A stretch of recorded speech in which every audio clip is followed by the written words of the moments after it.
আচ্ছা, এখন আমরা দেখব রুলার টুল। কি টুল?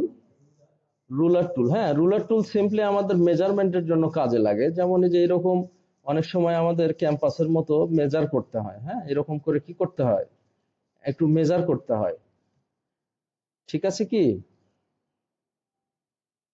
এরকম করে আমাদের কি করতে হয়, মেজারমেন্টের প্রয়োজন হয়।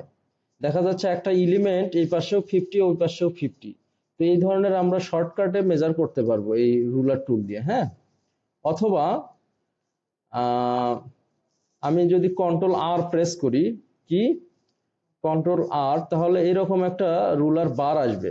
কি আসবে? রুলার বার আসবে, যেটা দিয়ে আমি এইভাবে কিছু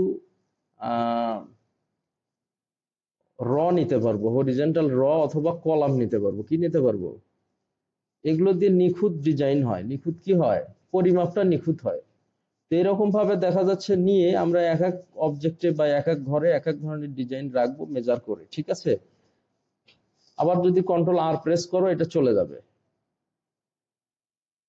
আচ্ছা, এগুলো আবার সিম্পলি আমরা উঠিয়ে দিতে পারবো এইভাবে। আচ্ছা, এগুলো সিম্পলি মেজারমেন্টের জন্য। কিসের জন্য? একটা ইমেজের মধ্যে অনেকগুলো অবজেক্ট থাকতে পারে। হ্যাঁ, তো এখন দেখা যাচ্ছে যে ওই অবজেক্টের কোন অংশে আমি কোনটা ফেলবো, মেজারমেন্ট ছাড়াই আমরা ফেলতেছি। কিন্তু যারা প্রফেশনাল গ্রাফিক ডিজাইনার, তারা মেজারমেন্ট করে এগুলো ফেলে। হ্যাঁ, তো এই রুলার টুলটা দিয়ে মেজার করা যাবে। কি করা যাবে? মেজার করা যাবে।